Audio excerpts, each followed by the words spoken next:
तर आपण रसशास्त्राचा जो कल्पना निर्माण थर्ड नावाचा जो अध्याय आहे रसशास्त्राचा 10 मार्काला युनिव्हर्सिटीमध्ये तो स्टार्ट केलेला आहे. तर आपण शर्करा कल्पना, गोडपाक कल्पना आणि लवण कल्पना ह्या तिन्ही पण कल्पना एक वेगवेगळ्या सेपरेट व्हिडिओमध्ये पाहिलेल्या आहेत. आत्ता आपण आज क्षार कल्पना बघणार आहोत. तर त्यामध्ये काय काय सांगितलं बघा. General method of preparation, importance of temperature, precaution, convert test, packing, preservation, shelf life with example कदर क्षार आणि चिंच क्षार. आता हे सर्व आपण एका व्हिडिओमध्ये कव्हर करणार आहोत. व्हिडिओ पण खूप असा मोठा नाही आहे, 10 मिनिटाच्या आतमधलेच व्हिडिओ आहेत सर्व. आता क्षार कल्पनामध्ये काय काय सांगितलं बघा. क्षार कल्पनामध्ये जी सामान्य निर्माणमध्ये आहे तर त्यामध्ये औषधी एकत्र करून त्याला सुकवणे, म्हणजे ज्या काही क्षार कल्पनेत ज्या औषधी सांगितलेल्या आहेत त्या सगळ्या एकत्र करायच्या आणि त्याला सुकवायचं. त्यानंतर औषधींना जाळणे म्हणजे भस्म करणे, म्हणजे औषध जाळून घ्यायचं म्हणजे त्याचा भस्म तयार करून घ्यायचं. परत औषधी भस्म पाण्यामध्ये मिसळायचं, म्हणजे काही जे काही प्रमाण सांगितलेलं असतं त्या प्रमाणामध्ये पाणी घेऊन त्यामध्ये भस्म मिक्स करायचं, ते गाळून घ्यायचं आणि परत त्याला द्रवाला पाक करायचं म्हणजे अग्नी द्यायचा. आणि जेव्हा ते पूर्ण पाण्याचं बाष्पीभवन होईल तेव्हा जे काही भांड्याला आपण घेतलेलं असतं त्या भांड्याचे क्षार चिकटलेला असतं त्याला खरडवून घ्यायचं, म्हणजे तेव्हा क्षार प्राप्त होतो. अशी ही सामान्य निर्माण विधी आपल्याला सांगितलेली आहे. त्यानंतर आचार्य शारंगानुसार वर्णन, आचार्य जे शारंगर आहेत त्यांनी काय वर्णन केलं आहे क्षार कल्पनेबाबतीत. तर जे क्षीर वृक्षाच्या शुष्क काष्टाला अग्नीने जाळतात, क्षीर वृक्ष आहे ना त्याचं शुष्क काष्ट घेतात आणि त्याला अग्नीने जाळतात. यानुसार प्राप्त भस्माला मातीच्या पात्रात घेऊन त्यात 4 पट पाणी टाकून मर्दन करतात.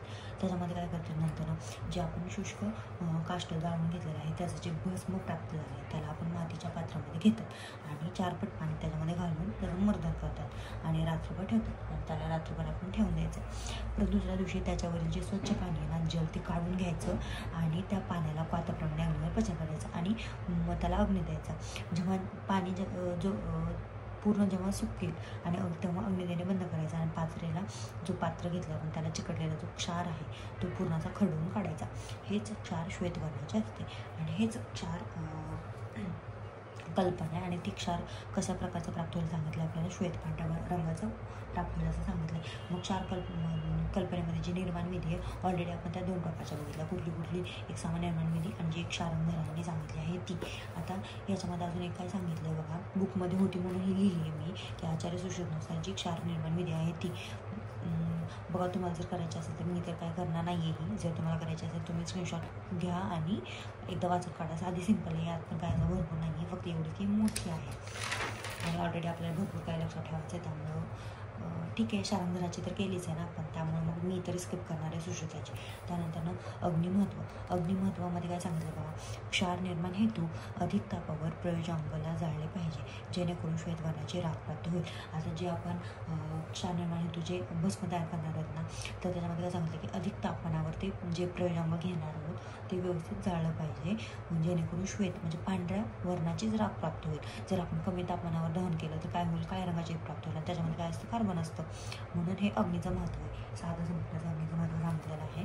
त्यानंतर सावधानी काय घ्यायची, सावधानीच्या जागेवर आपण म्हणजे आपल्या मनाने देखील लिहू शकतो. एवढं काय असं हेच लिहावं म्हणून असं काही नाही, आपल्याला समजतं की काय लिहायचं आणि काय नाही लिहायचं.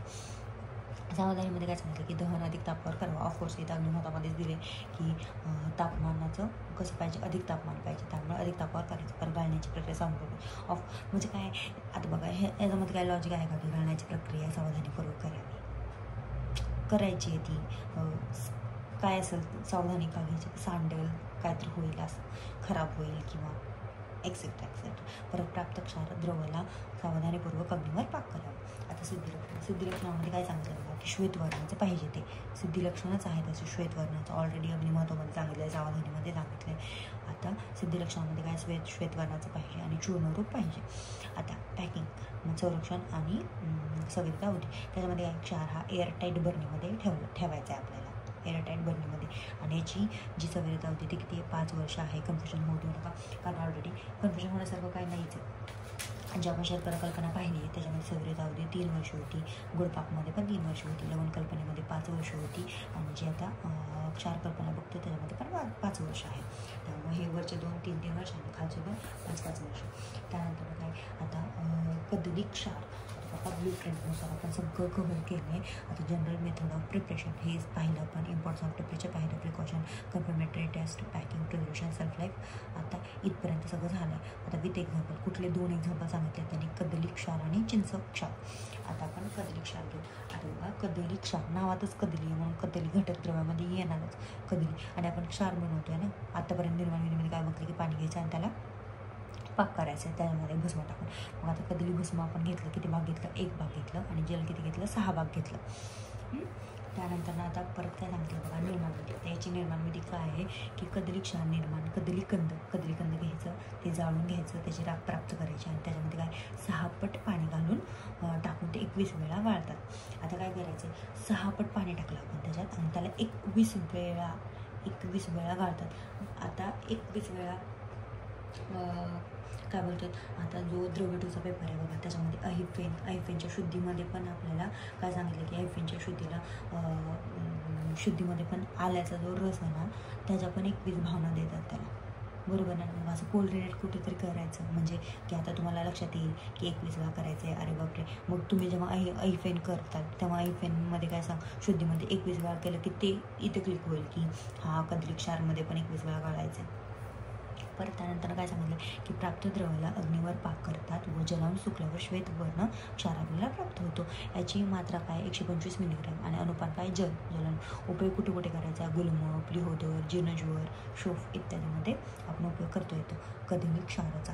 परत चिंच क्षारामध्ये घटक द्रव्य आहे, चिंच भस्म असणार जो की 1 भाग आहे, आणि इथं जल, कदली क्षारामध्ये 6 भाग जल आहे, इथं 4 भागच आहे. आता ह्याची निर्माण विधीमध्ये काय सांगितले, चिंच भस्म पाण्यात मिसळून 3 तास मर्दन करतात. 3 तास मर्दन करायचं आहे चिंच भस्म पाण्यात मिक्स करून. परत त्यामध्ये काय सांगितलं की त्यानंतर 3 पदर वस्त्राने घालतात, जे 3 पदरी कापड आहे, आपल्याला माहितीच असतं की 3 पदरी कापड आहे, त्यांना गाळून घ्यायचं. प्राप्त द्रव्याला अग्नीवर पाक करतात, जे काय वस्त्रातून गाळून घेतल्यावर जे आपल्याला भेटेल त्याला पाक करायचा, आणि जलून सुकल्यावर श्वेतवर्णाचा क्षार प्राप्त होतो.